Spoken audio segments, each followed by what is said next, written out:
Привет, дорогие зрители моего канала. С вами, как всегда, ваш эксперт в мире шоу-бизнеса Наталья Соколова. И сегодня у меня очень болезненная, но невероятно поучительная история. 27 сентября младшей дочери великого режиссера Никиты Михалкова исполнилось 39 лет, с чем я ее и поздравляю. Но знаете что? За свои неполные 40 лет эта женщина прошла через такие испытания, что трудно было не сломаться. Но Надежда не только выстояла, а еще и сформулировала совершенно новую философию отношений после пережитого развода. В своих размышлениях о браке она сказала: «Мне кажется, все установки про раз и навсегда – это уже пережитки советского воспитания, при котором развод тогда считался позором. На самом деле никаких ошибок и неудавшихся отношений быть не может». Как считаете, права ли Надежда? Дочь, наверное, самого консервативного режиссера страны переосмысляет сам институт брака. Но перед тем, как начнем, обязательно подпишитесь на канал и досмотрите видео до конца, потому что там я расскажу вам невероятную деталь о том, как первая жена Резо Гигиенишвили предсказала крах его брака с Надеждой. И это пророчество сбылось до мельчайших подробностей. Итак, давайте по порядку. Когда в 1986 году родилась Надя, Никита Михалков снимал в Италии «Очи черные». И знаете, что он сделал? Никита Сергеевич выложил цветами на клумбе цифру 27, указывающую на дату рождения дочери. Как это мило. В 7 лет Надя уже сыграла в отцовском фильме «Утомленные солнцем».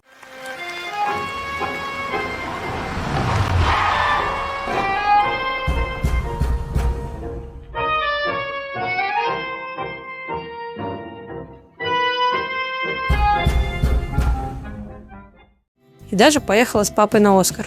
Казалось бы, звездное детство, все прекрасно, но реальность оказалась гораздо сложнее. В 2006 году судьба свела Надю с грузинским режиссером Резо Гигиенишвили. Их знакомство произошло на съемках сериала «9 месяцев» с участием ее сестры Анны. Та привела младшую сестру на площадку, и между ними, как говорится, пробежала искра. Но внимание, Резо в тот момент еще был женат на певице Анастасии Кочетковой. Если кто забыл, это выпускница «Фабрики звезд». Поначалу Надя вообще не воспринимала Резо всерьез, слишком напористый и наглый, так она его характеризовала. На примере фильма «Индиго» мужчина пригласил ее на выставку в музей, а когда они туда приехали, выставка была закрыта. Первое свидание с треском провалилось, и они тогда просто разъехались по домам. Но не забывайте, в Резо течет грузинская кровь, и он был очень настойчив. Мужчина добился своего. И вот здесь начинается самое интересное. Анастасия, первая жена Гигиенишвили, рассказывает совсем другую версию событий. По ее словам, она постоянно ловила мужа на лжи и нередко находила у него любовные сообщения от других женщин. И одну из них звали именно Надей. Какое совпадение. Кочеткова вспоминает, когда она уже все знала и однажды встретила Резо с Михалковой, Надя дружелюбно протянула ей руку, совсем не чувствуя за собой вины. Кочеткова тогда же произнесла пророческие слова: «Есть закон бумеранга. Все слезы, которые по твоей вине выплакал другой человек, обязательно к тебе вернутся». А что тогда думал об этих отношениях сам Никита Михалков? Оказывается, он выбор дочери изначально не одобрял. «Я не принимал этот выбор, но понимал, если помешаю, будет только хуже. Я осознал, что обаяние грузина все равно переживет все мои слова», – с грустью признавался режиссер. В 2010 году они все же поженились. Свадьба прошла в Москве, а потом еще обвенчались в Грузии, в женском Бадбийском монастыре. У пары родилось 2 детей – Нина и Иван. Причем оба 21 мая, с разницей ровно в 2 года. Представляете? Надя даже шутила. Какие мышцы я только не сжимала, чтобы Ваня родился хотя бы на день позже. Но получилось так, как получилось.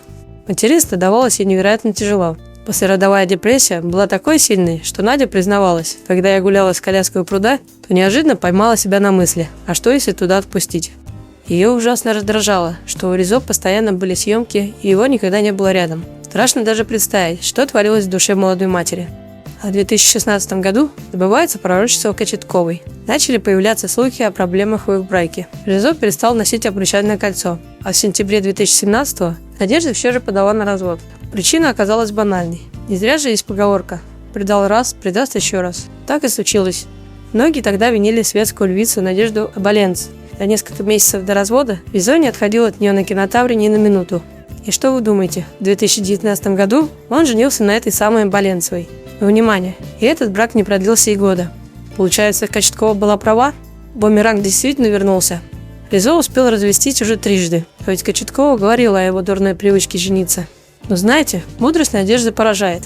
Даже после болезненного развода, в интервью канала «Еще не Познер», она сказала: «Я поставила цель, у детей есть папа, и я сделаю все, чтобы они его любили и уважали. Я скатала все свои принципы, амбиции и комплексы в большой шар, кинула его и, сжав зубы, набралась терпения». Как вам такие слова? Именно тогда она и сформулировала свою новую философию. Сейчас тебе хорошо с человеком, через неделю может быть не очень. Ну и спасибо за те дни, что вы были вместе. Сегодня Надежда успешная актриса и режиссер, получившая «Золотого орла». Она сейчас сосредоточена на творчестве и детях и не спешит с новыми отношениями. В 2023 году у нее заметили кольцо на руке, но никаких подтверждений новой свадьбы так и не последовало. А что же Ризо?